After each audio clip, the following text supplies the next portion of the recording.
Peut-on se lancer dans le coaching quand on n'a pas d'expérience? C'est une question qui revient très souvent et qui est évidemment liée au syndrome de l'imposteur, sentiment de légitimité. Qui suis-je moi pour proposer mon offre, pour proposer du coaching? Je vois pas ce que j'ai de plus que les autres, etc.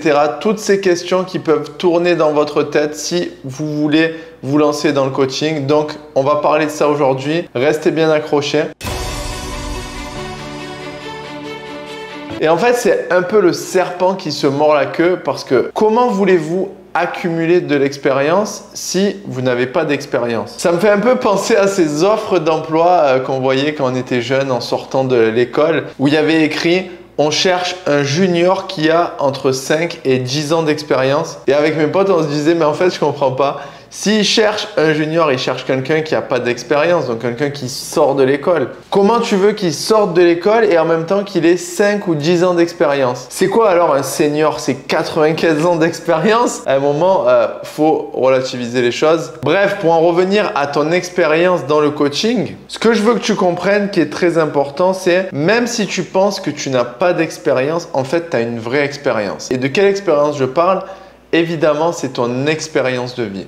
Parce que tu vas voir quand tu vas démarrer dans le coaching, je peux te le garantir parce que toutes les semaines, je parle avec des dizaines de coachs. Ton expérience de vie, ton histoire, ta personnalité, qui tu es aujourd'hui et aussi la manière dont tu évolues au quotidien, ça va être déjà une partie très importante de tes coachings puisque lorsque tes futurs clients vont chercher un coach, ils cherchent quelqu'un aussi avec qui ils connectent humainement, qui a les mêmes valeurs, qui leur parle, qui a des mots qui résonnent pour eux. Et donc c'est pour ça que dans le coaching, une chose qui est très importante, c'est qu'il faut aimer l'humain parce que c'est le fondement du coaching et du coup, les gens vont connecter avec toi par rapport à ça et donc tu as déjà de l'expérience, c'est ton expérience de vie. Et donc si aujourd'hui tu crois que tu pars de zéro, mais en fait, tu pars pas de zéro. Et peut-être que tu te dis, oui, ok, je vois ce que tu veux dire, je comprends l'idée, mais il y a quand même des gens qui ont plus d'expérience que moi. Donc, en quoi moi, je suis légitime pour proposer du coaching? C'est ça que j'essaye de comprendre. Ben, c'est très simple. Lorsque toi, tu vas définir le client de tes rêves, celui avec qui tu as envie de travailler et dans quel domaine tu as envie de l'accompagner pour tes coachings. Parce qu'évidemment, tu vas choisir un domaine pour tes coachings. Être coach tout court, ça ne veut pas dire grand-chose parce que le coaching, c'est un outil pour aider les humains à faire un cheminement, trouver des réponses, se transformer dans un certain domaine. Et donc, pour être complet en tant que coach, tu dois maîtriser l'outil coaching, évidemment, mais tu dois choisir aussi un domaine qui te passionne, dans lequel tu vas appliquer cet outil. Et ça va te permettre vraiment d'être complet et d'aider tes clients à avoir une vraie transformation. Et donc, quand tu auras défini le client de tes rêves et le domaine, évidemment, le client de tes rêves, ça sera quelqu'un qui est moins avancé que toi dans le domaine dans lequel tu vas l'accompagner. Même si c'est un peu plus avancé, c'est très bien. Parce que je sais que c'est à la mode, mais il ne faut pas non plus tomber dans le piège de tout le monde peut aider tout le monde. Parce que ça, c'est du domaine de la fantaisie, c'est le monde des bisounours. Tout le monde peut aider tout le monde. À un moment donné, il faut rester réaliste. Si tu n'as jamais monté un business dans ta vie, tu ne vas pas être coach business. Ça n'existe pas. Ou alors là, on tombe dans le domaine des charlatans. Et c'est exactement ce que tu veux éviter quand tu démarres ton activité de coaching. Mais par contre, ce qui est très important à comprendre, c'est que tu n'as pas besoin d'être l'expert numéro 1. Par exemple, si tu veux accompagner des gens dans le développement personnel, tu n'as pas besoin d'être Tony Robbins, tu vois, le coach numéro 1 au monde. Parce que tes clients, par rapport à la manière dont tu les as définis aussi, ils n'ont pas besoin d'avoir l'expert numéro 1.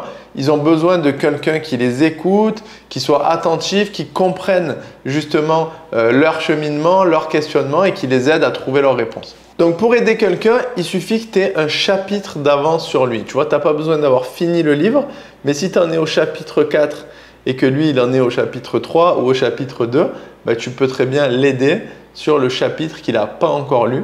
Parce que s'il ne l'a pas encore lu, bah, tu en sais beaucoup plus que lui sur ce chapitre.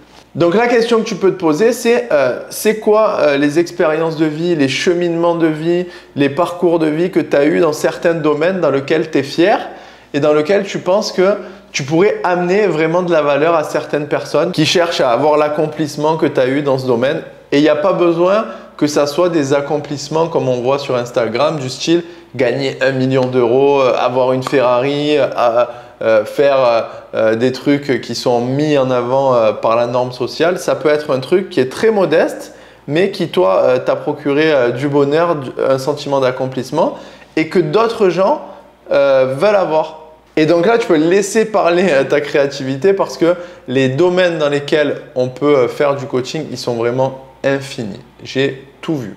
Et si tu as commencé à identifier des domaines mais que tu te dis « oui, mais je ne sais pas vraiment si moi je peux amener de la valeur », c'est là qu'il faut passer à l'action parce que c'est à ce moment-là que le passage à l'action prime sur la réflexion. Parce qu'un des plus grands secrets de l'entrepreneuriat, c'est que c'est l'action qui va t'amener la stratégie. C'est-à-dire que c'est le feedback de tes actions qui va te faire comprendre que « ah ben ça, tu aurais pu le faire comme ça tu aurais pu le faire comme ça par contre, tu l'as bien fait, ainsi de suite ». Et c'est pour ça que les gens restent dans cette boucle de réflexion dans laquelle ils n'avancent pas vraiment. C'est parce qu'ils se disent « je vais trouver la stratégie parfaite et après je démarrerai ». Et en fait, ils ne trouvent jamais la stratégie parfaite. Et à force de ne pas passer à l'action, leur syndrome de l'imposteur grandit. Et il y a énormément de personnes qui font ça, qui sont bloquées, tout simplement aussi parce qu'ils ne veulent pas commencer en étant nuls. En fait, ils n'acceptent pas cette réalité de se dire que quand on démarre, on est nul. Quel que soit le domaine de la vie dans lequel on démarre, souvent quand on démarre, on est nul. Mais c'est ok, c'est juste une réalité. Ça ne veut pas dire que notre valeur, c'est qu'on est nul. Ça veut juste dire que on a une marge de progression énorme et on est au début et donc il y a un parcours, un cheminement. Alors ok, le premier client, ça sera peut-être pas incroyable, pas comme tu l'imaginais. Tu sais, souvent, les humains, on a tendance à fantasmer des situations. Mais en même temps, c'est très bien parce que c'est aussi pour ça qu'au début de ton parcours de coaching, tu factures moins cher. Et tu vois, au final, l'univers est bien fait parce que dans l'univers, il y a toujours un échange de valeurs équilibré. Donc, ce que je peux te recommander, c'est essaye, passe à l'action, tu n'as rien à perdre. Tu peux réfléchir à une personne de ton entourage ou aller chercher dans des groupes Facebook ciblés des gens que tu pourrais aider dans un domaine et leur proposer simplement un coaching offert parce que tu te lances en étant transparent ou alors à un tarif préférentiel. C'est toi qui vois par rapport à ce que tu te sens de faire. Mais ce que je peux te garantir, c'est qu'une fois que tu auras fait ce test, tu seras beaucoup plus avancé que si tu passes encore 3 mois à réfléchir quelle est la meilleure manière de se lancer. Et ça, c'est d'ailleurs une véritable règle de l'entrepreneuriat. En France, on sacralise souvent beaucoup trop les idées. On croit que voilà, lui, il a réussi parce qu'il a eu une idée à un moment, etc. Mais en réalité, l'idée, évidemment que ça compte, mais l'exécution de l'idée, c'est là qu'il y a toute la valeur parce que c'est là que beaucoup de gens n'arrivent pas à exécuter avec régularité chaque semaine, etc., chaque jour et à réussir à atteindre leur objectif. Et d'ailleurs, si on donne une idée à 100 personnes différentes, vu qu'ils vont exécuter différemment et qu'ils vont percevoir l'idée d'une manière différente, il va y avoir 100 résultats qui seront totalement différents. Donc, ça te prouve bien que la perception, ton histoire, ton expérience de vie, c'est ça qui importe beaucoup. Et donc, mon conseil, c'est passe à l'action, arrête de te poser 1000 questions. Combat cette peur et ce syndrome de l'imposteur en agissant. Et dans quelques jours, voire dans quelques semaines, tu vois la question peut-on se lancer dans le coaching sans expérience?